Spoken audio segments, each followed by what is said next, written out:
बागेश्वर धाम के पीठाधीश्वर पंडित धीरेन्द्र शास्त्री के नेतृत्व में एकता यात्रा का आज चौथा दिन है। ये धार्मिक यात्रा दिल्ली के छतरपुर मंदिर से वृंदावन के बांके बिहारी मंदिर के लिए निकली है और आज हरियाणा के सीकरी से पलवल की ओर बढ़ रही है। हर उम्र, हर वर्ग, हर तबके के लोग पूरे उत्साह के साथ इस यात्रा में शामिल हो रहे हैं। जगह जगह सनातन एकता यात्रा का स्वागत हो रहा है। क्रेन से भक्तों पर फूल बरसाए जा रहे हैं, भजन कीर्तन गाए जा रहे हैं और उसके साथ काफिला आगे बढ़ रहा है। भक्तों की संख्या में इजाफा हो रहा है। कल सीकरी में यात्रा का रात्रि विश्राम हुआ, सत्संग और प्रवचन हुआ और अब ये यात्रा अगले पड़ाव की ओर बढ़ रही है।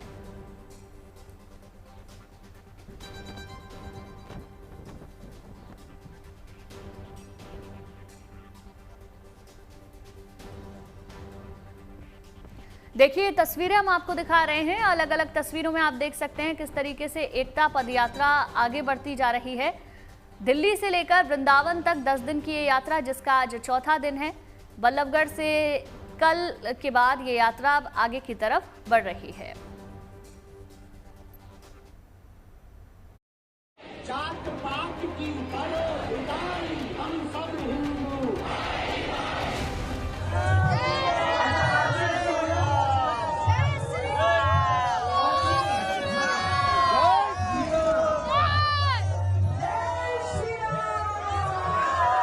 दिल्ली से वृंदावन के लिए शुरू हुई बागेश्वर धाम पीठाधीश्वर पंडित धीरेन्द्र शास्त्री की सनातन एकता पदयात्रा का आज चौथा दिन है।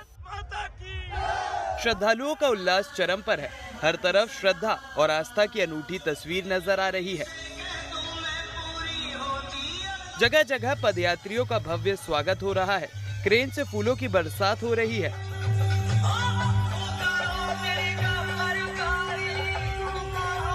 तय कार्यक्रम के अनुसार यह यात्रा कल हरियाणा में बल्लभगढ़ मंडी से रवाना होकर सीकरी पहुंची और आज पृथला से पलवल के अपने अगले पड़ाव तक पहुंचने वाली है।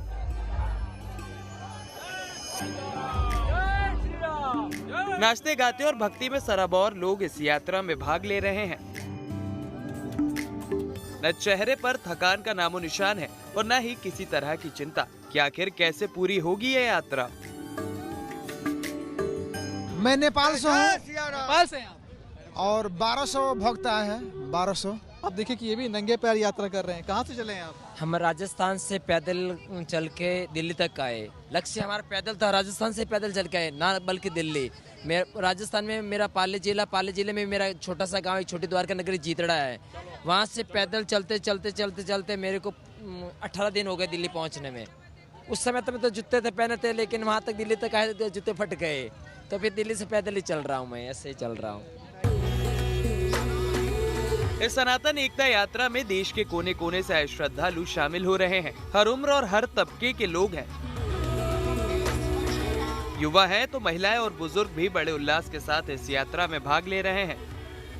सबकी जुबान पर सिर्फ राम का नाम है और मन में है केवल भक्ति और आस्था का भाव। हमारे गुरुदेव भगवान हमारे राम हैं, हमारे कृष्ण हैं। हमारे सब कुछ वही राष्ट्र बनाना है हमें।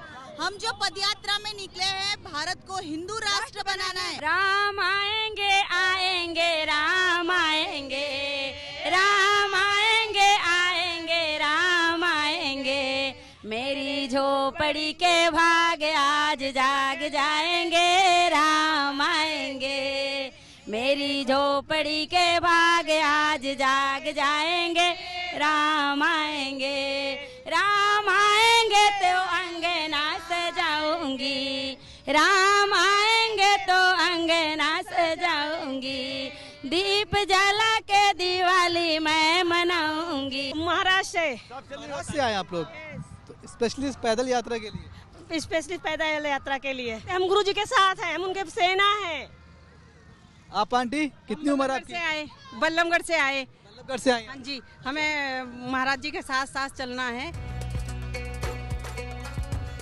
इस यात्रा में कोई दंड प्रणाम करते हुए शामिल हो रहा है तो कोई कावड़ लेकर चल रहा है ताकि अपने मकसद को परवान चढ़ा सके।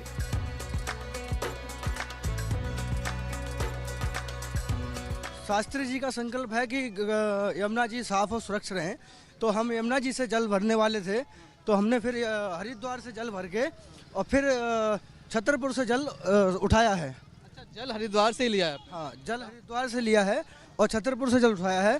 श्री बांके बिहारी मंदिर तक ये जल जाएगा। बांके बिहारी के चरण स्पर्श के लिए जल है। बाकी प्रेमानंद महाराज जी को भी एक कलश इसमें जाएगा। सनातन एकता यात्रा में श्रद्धालुओं का मेला लगा है। हर कोई इस यात्रा में शामिल होने की इच्छा लिए बाबा बागेश्वर के दर्शन की आस में पहुंच रहा है। इस यात्रा के मकसद को लेकर पंडित धीरेन्द्र शास्त्री का क्या कहना है, यह भी सुन लीजिए। कि हम हिंदुओं के लिए सड़कों पर उतरे हैं। इस देश का हिंदू भारतीय देश के लिए, धर्म के लिए सड़कों पर उतरे, जगे और जगाए, अपनी संतति संस्कृति को बचाए और हर भारतीय आर्मी को डोनेशन दे ताकि भारतीय सेना शक्ति संपन्न हो और देश हमारा समृद्ध हो और विरोधी ताकतों से बचा जा सके और विदेशियों को मुंह तोड़ जवाब मिल सके जो देश को तोड़ना चाहे। वैसे तो धीरेन्द्र शास्त्री अकेले इस यात्रा में नहीं निकले हैं, लेकिन इस दौरान इनका जो कारवा है वह बढ़ता ही जा रहा है। Manish Chaurasia, Sikri, Ballabhgarh, good news today.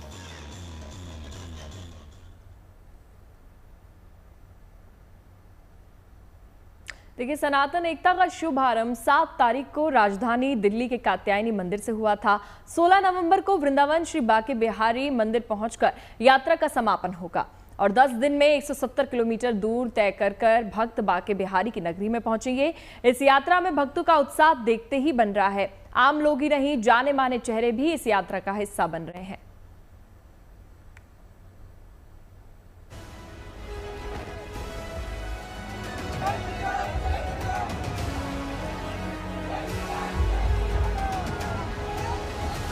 इस पदयात्रा में हर दिन हजारों श्रद्धालु शामिल हो रहे हैं और अलग अलग पड़ावों पर इससे लाखों लोग जुड़ते चले जा रहे हैं। ऐसा माना जा रहा है कि अगले 7 दिन तक की यात्रा के बाद अपनी मंजिल यानी वृंदावन के बांके बिहारी मंदिर तक पहुंचते पहुंचते और भी बड़ी तादाद में लोग इस यात्रा में सहभागी बन सकते हैं। इस जन सैलाब का जुड़ना बताता है कि जिस सनातन एकता के साथ ये यात्रा शुरू की गई है वो कहीं ना कहीं अब सफल होती दिखाई पड़ रही है। मकसद यही था कि पूरी यात्रा में 5 करोड़ से ज़्यादा लोगों तक पहुंचना है। मकसद ये था कि हर दिन 2 लाख से ज़्यादा लोग यात्रा से जुड़ेंगे। हमने कई लोगों से बात की, शाम में वो कह रहे हैं कि 2 लाख का आंकड़ा तो कल का हो गया था, लेकिन आज लगभग 3.5 लाख से ज़्यादा लोग जुड़े हैं। दूर दूर से आए लोग, छोटे छोटे बच्चों और अपने परिवार सहित इस यात्रा में शरीक हो रहे हैं। बागेश्वर धाम सरकार के प्रति अपनी आस्था और श्रद्धा का इजहार कर रहे हैं।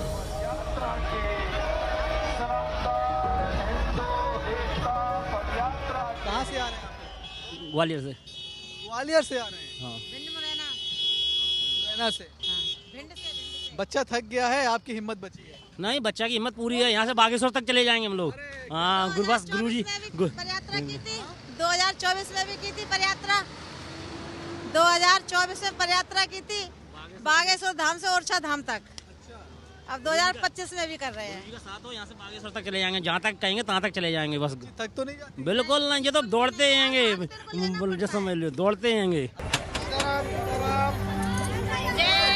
पदयात्रा के रूट में जगह जगह यात्रियों को फल, खाने पीने की सामग्री और पीने का पानी मुहैया कराने की व्यवस्था की गई है। स्थानीय लोग और श्रद्धालु इसमें हाथ बटा रहे हैं ताकि किसी को कोई दिक्कत ना हो। सेवा के लिए आए मेरा से। क्या क्या लेकर आए हैं पदयात्रियों के लिए? यहाँ पे केला है, सेब है, अमरूद है, संतरा है और सुबह से ही मतलब बांट रहे हैं इनको ताकि पद यात्रा में चलते हुए उनको भक्तजनों को भूख ना लगे, एनर्जी बनी रहे उनमें। दर्शन के बाद सेवा कर रहे हैं। पहले दर्शन करे थे वहाँ पे, फिर सेवा। कैसा लग रहा है यहाँ पर आकर? यात्रा का हिस्सा है आप? नहीं, मैं यात्रा में नहीं गई। यात्रा में नहीं है, फिर भी आप यहाँ पर कुछ तो अपना योगदान कर दें। थोड़ा जितना भी समय निकल जाए। तो कुल मिलाकर इस यात्रा में शामिल लोगों का उत्साह देखते ही बनता है। बहुत से लोग धीरेन्द्र शास्त्री के साथ उनके पीछे पीछे यात्रा में आगे बढ़ रहे हैं, तो तमाम लोग यात्रियों की सहायता में अपना योगदान देकर ही खुद को भाग्यशाली मान रहे हैं। हम सुबह आ गए 4 बजे। ये लो। तो अभी प्रसाद हम भी ले लेंगे। अभी जो है इस यात्रा में आकर आप शायद यात्रा में शामिल हैं कि नहीं, मुझे नहीं पता। होंगे, अभी प्रसाद बांटने के बाद शामिल होंगे हम यात्रा में। आपको बता दें कि धीरेन्द्र शास्त्री की अगुवाई में यह यात्रा 7 नवंबर को दिल्ली के छतरपुर स्थित कात्यायनी मंदिर से शुरू हुई। 16 नवंबर को वृंदावन के श्री बाके बिहारी मंदिर पहुंचकर यात्रा का समापन होगा। इस तरह यह यात्रा 10 दिनों में पूरी होगी। इस दौरान लगभग 170 किलोमीटर की दूरी तय की जाएगी। धीरेन्द्र शास्त्री की यह यात्रा दिल्ली, हरियाणा और उत्तर प्रदेश के 400 से ज्यादा इलाकों से होकर गुजरेगी, जिनमें शहर, गांव, कस्बे और बस्तियां शामिल है।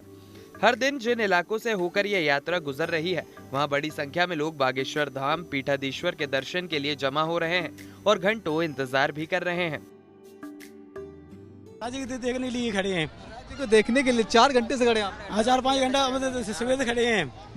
और 4 घंटे ना आए तो कौन नहीं आए तो फिर भी खड़े रहेंगे, हम 24 घंटा खड़े रहेंगे। इस पद यात्रा को अपार जन समर्थन मिल रहा है। 2024 में हुई ओरछा यात्रा में शामिल हुए लोग भी इसमें भाग लेने पहुंच रहे हैं। आज पलवल में विश्राम के बाद यह यात्रा अपने मुकाम की ओर कल और आगे बढ़ेगी, तब इसके और भी रंग देखने को मिलेंगे। Manish Chaurasia, Sikri, Ballabhgarh, good news today.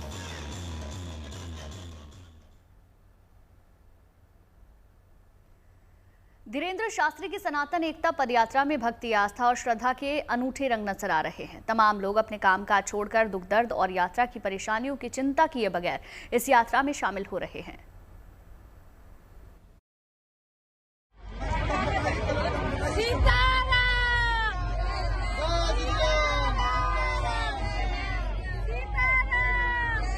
Sitaram की जयकार से गूंज रहा माहौल। फरीदाबाद में सिर पर कलश लिए महिलाओं का जत्था बागेश्वर धाम पीठाधीश्वर धीरेन्द्र शास्त्री के स्वागत के लिए उमड़ पड़ा। मन में उनके दर्शन की आकांक्षा और दिल में अपार श्रद्धा है। पदयात्रा गुजर रही थी तो बड़ी संख्या में महिलाएं कलश लेकर धीरेन्द्र शास्त्री के स्वागत के लिए पहुंची। कई महिलाएं उनसे मिलकर भावुक हो गईं। बाबा जी ने आज मुझे करोड़ों की भीड़ में आवाज दे के बुलाया, कहा बेटा तू खुश रह, तुम्हारी यात्रा सफल हुई, तुम्हारे सारे दुख संकट कट गए। बाबा जी ने करोड़ों की भीड़ में आवाज दे के बुलाया, मेरा जीवन धन्य हो गया। कैसे बुलाया? नाम क्या आपका? रूबी। आपका नाम लेके बुलाया? कलश वाली बहन इधर आओ, बहन इधर आओ। मेरे मन की आत्मा की आवाज उन्होंने सुन ली। धीरेन्द्र शास्त्री की सनातन यात्रा में शानदार झांकियां भी शामिल हो रही हैं, तो एक से बढ़कर एक भक्त भी देखने को मिल रहे हैं। बहुत से लोग भगवा और केसरिया ध्वज लेकर पदयात्रा कर रहे हैं।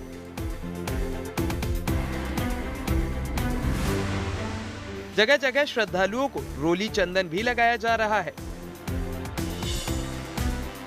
किसी ने अनोखा रूप बना रखा है, तो कोई अपने लड्डू गोपाल को लेकर इस यात्रा में शरीक हो रहा है।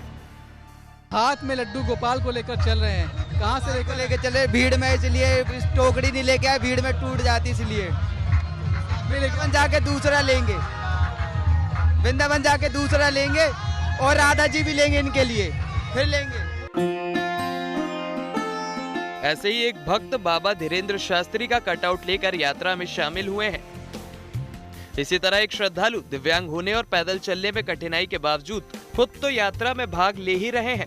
मोबाइल फोन पर वीडियो कॉल के जरिए अपनी माता जी को भी इस यात्रा के रंग दिखला रहे हैं। महाकाल, देखिए ये फोन पर वीडियो कॉल में इनकी मम्मी है, वीडियो कॉल पे माता जी हैं और देखिए माता जी लाइन पर हैं और माता जी को वीडियो कॉल पर लेकर ये यहाँ पर इस तरह से बढ़ते चले जा रहे हैं, उनको भी यात्रा के दर्शन करवा रहे हैं। तो ये देखिए कितनी अच्छी बात है कि वो खुद तो हैं ही यात्रा में दिव्यांग होने के बावजूद, लेकिन अपनी माँ को भी वीडियो कॉल के जरिए ही यात्रा में शामिल कर रहे हैं। इस यात्रा में एक ट्रक पर विशालकाय गदा भी देखने को मिला। पीतल से बनी 250 किलोग्राम की इस गदा को लेकर ग्वालियर से आए श्रद्धालु यात्रा में शामिल हो रहे हैं। नाम में ही गिरफ्तारी है, ये पहचान इसी गदा की वजह से मिली है। सरनेम की जगह वैसे मैं भदौरिया हूँ, छतरी में, लेकिन अब उसको हटा के गदादारी लग गया है। जात के जानी है, जात पात को मिटाना है। वहीं कुछ लोग इस यात्रा में तिरंगा लेकर देशभक्ति के रंग भी दिखला रहे हैं।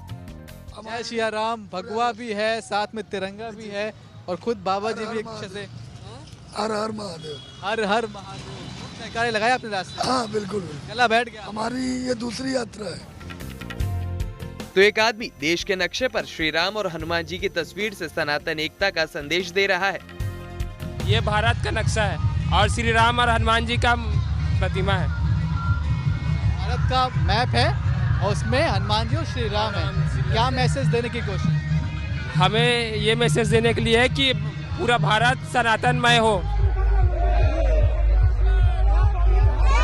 बिहार से आया श्रद्धालुओं का जत्था विशाल तिरंगा लेकर इस यात्रा में शामिल हो रहा है। कहाँ से आए आप लोग? हिंदुस्तान। कहाँ से आए? हिंदुस्तान। भैया हिंदू एकता सनातन यात्रा है, हम सनातनी है। हम लोग ये बिहार से लेके आए हैं। बिहार से? जी नहीं, ये तिरंगा भी बिहार से ही आया हुआ है। अच्छा जी। तो ऐसे ही लेकर जाओगे वृंदावन तक? वृंदावन तक दिल्ली से आ रहा है, वैसे जाएगा वृंदावन तक। कितने साथी हैं आपके? हम लोग कम से कम 6-7 लोग हैं। बाबा बागेश्वर की सनातन यात्रा में कई रंग देखने को मिल रहे हैं, जिसमें घुली हुई है भक्ति और श्रद्धा की चमक। ऐसी एक तस्वीर यात्रा के दूसरे दिन फरीदाबाद में नजर आई, जहां एक बच्ची रामलला के वेश में सजकर बाबा के पंडाल में पहुंची। हनुमान चालीसा पूरी आती है, राम जी का गेटअप ले लेती हैं और क्योंकि फैमिली ही ऐसी है जो पूरी राममय है, आपको ऐसी सुंदर तस्वीरें रामायण में जब आपने दिवाली देख ली, दशहरा देख लिया, शायद तब नहीं देखने को मिली होंगी, लेकिन आपको ये तस्वीर बाबा बागेश्वर के मंच पर उनके आसपास देखने को मिल जाती है। आज की सबसे खूबसूरत तस्वीर यही रही है। धीरेन्द्र शास्त्री की सनातन एकता यात्रा को लेकर लोगों में जबरदस्त उत्साह देखते ही बन रहा है। कोई श्री राम का जयकारा लगा रहा है तो कोई बजरंगबली की धुन में चले आ रहा है। जिधर देखो जोश ही जोश नजर आ रहा है और उम्मीद है कि इस जोश का उफान अभी अगले 7 दिनों तक और भी तेजी से देखने को मिलेगा। Manish Chaurasia, Faridabad, Ballabhgarh, good news today.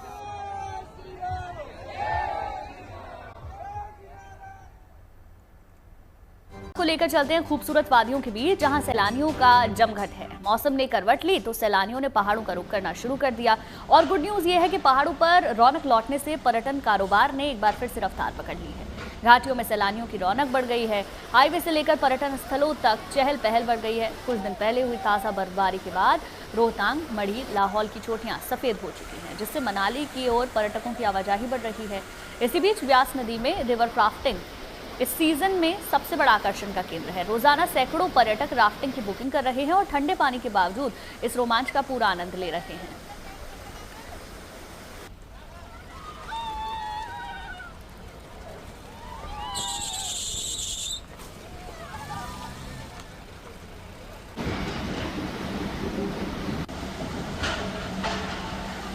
Ma'am अच्छा है, वेदर काफ़ी अच्छा है यहाँ।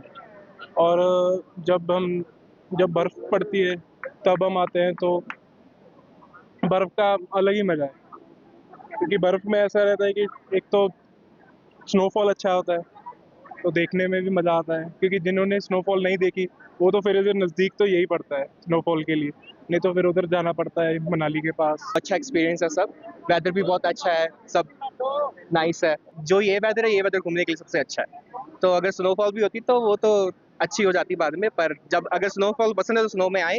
दिसंबर जनवरी के महीने में अगर ऐसा वेदर है तो घूमना ज़्यादा चाहते हो तो समर में आओ तो ज़्यादा अच्छा है। तो अट्रैक्शन है अजीब सा, एक तो यहाँ कूल लगता है, बहुत बढ़िया है घूमने को, पब्लिक बहुत अच्छी है, चर्च है, काफ़ी कुछ है, जाखू मंदिर है, तो घूमते हैं हम, आ जाते हैं, बस सिंगल डे ट्रिप मारते हैं। रोड्स बहुत अच्छी बन गई हैं, डबल लेन बन गई है, इससे बहुत ज़्यादा मतलब कि ईजी हो गया है। पहले तो हम सोचते थे बहुत लंबा ट्रिप होगा, लेकिन अब ये है कि रोड्स इतनी अच्छी हो गई है, 1 डे ट्रिप हो जाता है। प्लस यहाँ माल रोड में भी अगर हम एक बार राउंड ले लेते हैं तो इनफ है। फॉर अ चेंज जो भी है, अपने रूटीन से जब हम इधर आते हैं तो चेंज हमें मिल जाता है जो हम एक्सपेक्ट करते हैं। तो देखिए, पहाड़ों पर सीजन की बर्फबारी शुरू हो चुकी है और पर्यटकों ने पहाड़ों का रुख करना शुरू कर दिया है। वहीं हिमाचल में कुछ महीने पहले आई आपदा के बाद कुल्लू मनाली में रिवर राफ्टिंग पर्यटन का बड़ा आकर्षण बनकर उभरा।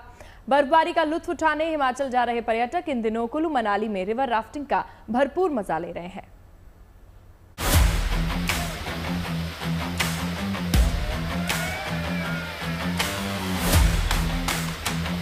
रोमांच और रफ्तार के शौकीनों का डेस्टिनेशन बना कुल्लू।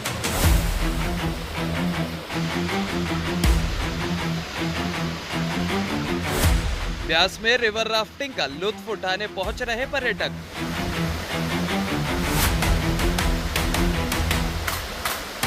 सर्दी की दस्तक और पहाड़ों पर बर्फबारी के साथ ही सैलानियों ने पहाड़ों का रुख करना शुरू कर दिया है।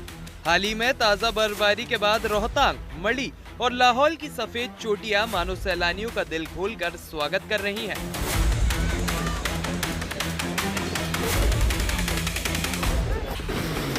कुल्लू मनाली में तो पर्यटकों ने रोमांचक खेलों का लुत्फ उठाना शुरू कर दिया है।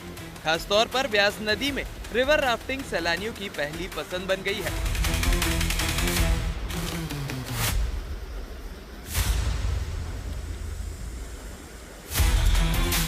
रोजाना सैकड़ों पर्यटक राफ्टिंग की बुकिंग कर रहे हैं और ठंडे पानी के बावजूद इस रोमांच का पूरा लुत्फ उठा रहे हैं।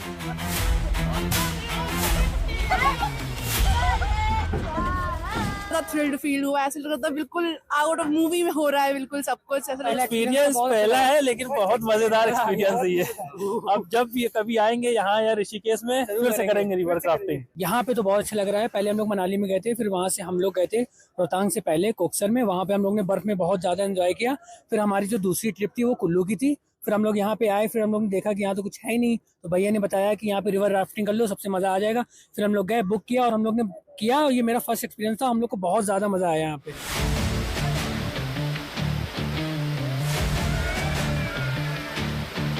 जुलाई अगस्त के महीने में आई कुदरती आपदा के बाद कुल्लू मनाली फिर से मुस्कुराने लगा है।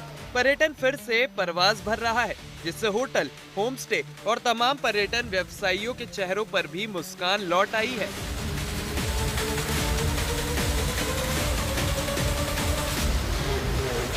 आपदा के निशान धीरे धीरे खत्म होते जा रहे हैं। आपदा में जो रोड टूटे हुए थे वो अब ठीक हो गए हैं। वोल्वो मनाली तक पहुंच रही है। कुछ दिन पहले ही, 2-3 दिन पहले ही अपने स्नोफॉल हुआ, जिससे मढ़ी रोहतांग में काफी स्नो है, फ्रेश स्नो है, जिससे टूरिस्ट अट्रैक्ट हो रहा है मनाली की तरफ और काफी संख्या में आ रहे हैं। और जो आके जा रहे हैं वो भी अच्छी न्यूज दे रहे हैं नीचे जाके कि अच्छा है, सब कुछ बढ़िया है, जिससे मनाली की तरफ और ज्यादा टूरिस्ट आ रहा है। जितना ज्यादा टूरिस्ट मनाली आएगा हमें भी उसी तरह से काम मिलेगा। अब काफी टूरिस्ट मनाली में आ रहा, तो राफ्टिंग साइट पर भी बहुत सारे टूरिस्ट आ रहे हैं और बहुत प्रेफर कर रहे हैं राफ्टिंग करने के लिए, जिससे हमें घर द्वार पर ही अच्छा रोजगार मिल रहा है। आपदा के कठिन दौर के बाद कुल्लू मनाली की घाटियां फिर से सैलानियों की हंसी, उत्साह और रोमांच से गूंज रही है। रिवर राफ्टिंग, पैराग्लाइडिंग और स्नो पॉइंट्स के फिर से गुलजार होने से घाटियां फिर से गुलजार हो उठी हैं।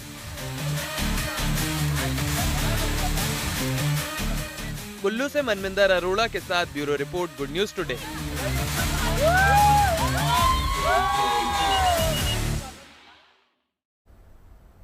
चलिए अब रुक करते हैं उज्जैन में महाकाल धाम का, जहां साउथ के सिनेमा की सुपरस्टार बाबा के दर्शन के लिए पहुंची। नयनतारा और श्रीलीला ने महाकालेश्वर पहुंचकर बाबा की पूजा अर्चना की, महाकाल की आरती में हिस्सा लिया। उसी दौरान की ये तस्वीर हम आपको दिखा रहे हैं, जब महाकाल के दरबार में सितारे पहुंचे।